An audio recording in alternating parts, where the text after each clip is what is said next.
खबर वही है कि रिपब्लिक टीवी के जो editor in chief Arnab Goswami थे, उनको 8 दिन में जमानत मिल गई, सिर्फ 8 दिन में। जबकि 808 दिन से बंद कश्मीरी पत्रकार आसिफ सुल्तान को की कोई सुनवाई नहीं।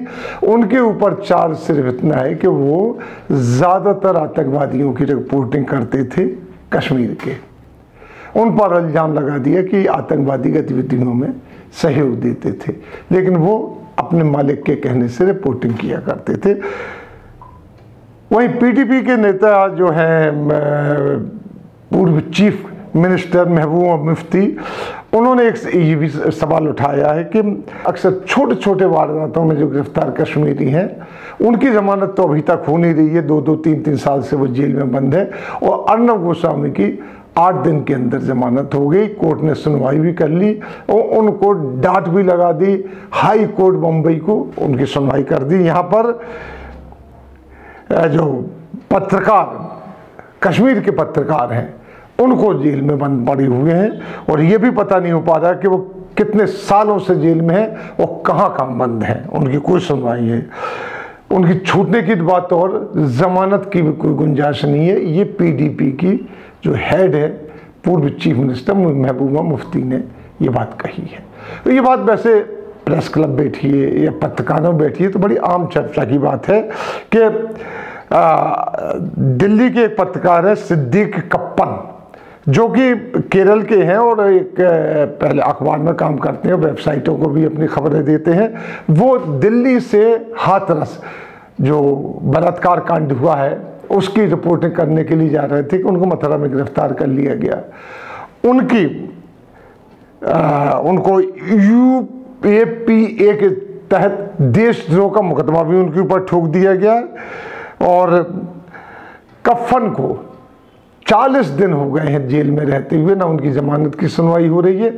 जबकि दिल्ली के जर्नलिस्ट हैं, जर्नलिस्ट एसोसिएशन ऑफ इंडिया ने उनकी जमानत की अर्जी भी दी है, लेकिन ये कहा गया कि आप निचली अदालत में जाइए और यहाँ अर्नब गोस्वामी की जमानत हो गई है, जबकि उनके ऊपर मर्डर चार्ज है। इनके ऊपर मर्डर चार्ज भी नहीं थे। कप्पन की तो अभी की बात है, 40 दिन पुरानी बात है और केरल के हैं।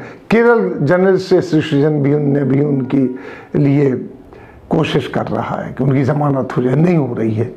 सिर्फ उनका इतना कसूर था कि वो उसको कवर करने जा रहे थे। उनको UAPA लगा के यानी देशद्रोह का मुकदमा लगा के जेल में डाला हुआ है।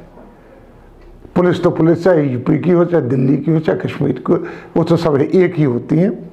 उनसे कहा गया कि आप लोअर कोर्ट में जाके हाबिस कॉर्पस दायर कीजिए। कश्मीरी पत्रकार आसिफ सुल्तान 808 दिन से हिरासत में है, जिसके बारे में महबूबा मुफ्ती ने भी कहा है। वो कश्मीर के आतंकी कार्रवाइयों की रिपोर्टिंग किया करते थे। उन पर आतंकियों को सहयोग देने का आरोप लगा के उनको बंद कर दिया गया।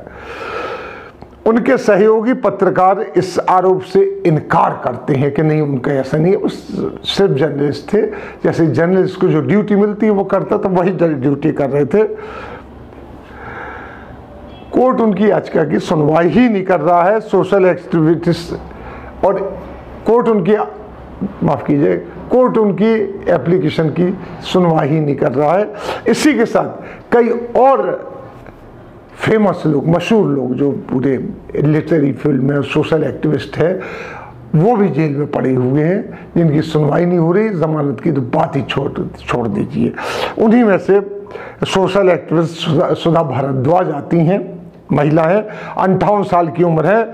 उन्हें अर्बन नक्सल कह के जेल में डाला हुआ पिछले 2-2.5 साल से और बीमार चल रही है, 2.5 साल की कैद में है। उन्होंने 24 दिसंबर को सुप्रीम कोर्ट में जमानत के लिए इंटरिम बेल के लिए अप्लाई किया था। सुप्रीम कोर्ट ने ये कह के उनकी बेल को रिजेक्ट कर दिया कि रेगुलर बेल के लिए आप एप्लीकेशन डालिए, इंटरिम बेल के लिए नहीं। अजीब सा कानून लगा के सुप्रीम कोर्ट उसने उसको रिजेक्ट कर दिया है। दक्षिण भारत के जो बड़े पॉपुलर कवि हैं बारबरा राव, वो 79 ईयर के हैं, 79 साल के हैं। उनको भी अर्बन नक्सल कह के जेल में डाला हुआ है। उनकी भी जमानत की सुनवाई नहीं हुई है। उनके साथ तो हालत ये है कि वो वॉशरूम तक नहीं जा पाते, इतनी बीमारियों से ग्रसित हो गए हैं। उन्हें 2 साल की ज़मानत के लिए एप्लीकेशन डाली लेकिन रद्द कर दी गई। 83 साल के जो फादर स्टेन है, जो अभी गिरफ्तार हुए हैं, वो अल्जाइमर की बीमारी से पीड़ित है। वो आदिवासियों में काम कर रहे थे। उनको भी एक चार्ज के लगा के जेल में डाल दिया गया है। पार्किंसन की बीमारी है उनको। इस तरीके के बड़े मशहूर लोग हैं। और वैसे देखा जाए तो कई पत्रकार हैं, कश्मीर से लेके यूपी के और कई जगह के पत्रकार हैं, दिल्ली के पत्रकार भी उसमें कुछ शामिल है। उनको जेल में डाला हुआ है, जिनकी एप्लीकेशन की, जमानत की एप्लीकेशन की कोई सुनवाई नहीं हो रही है, जबकि उन पर खालिस्तान रिपोर्टिंग के ही केस हैं, डिफेमेशन के केस हैं। मर्डर चार्ज नहीं है जो कि अर्णव गोस्वामी के ऊपर है। लेकिन सुप्रीम कोर्ट ने उनको ये कह के कि निजता की आज़ादी कि high court, Mumbai high court को फटकार लगाई और उन्हें रिलीज कर दिया। वो बाकायदा जुलूस लेके निकले मुंबई में। और अब वो जो कुछ करेंगे वो तो करेंगे ही। किस तरीके के सवाल पूछे, कौन सी पत्रकारिता कर रहे हैं वो पूरे। आप अगर देखें, जर्नलिस्ट का रिएक्शन देखें तो बिरले ही जर्नलिस्ट ऐसे मिलेंगे जो उनकी तारीफ करते हुए मिलेंगे। ये पार्शलिटी क्यों? इसी के साथ मैं आपको छोड़े जा रहा हूँ। अगले में फिर हाजिर होंगे, तब तक के लिए दीजिए हमें इजाज़त।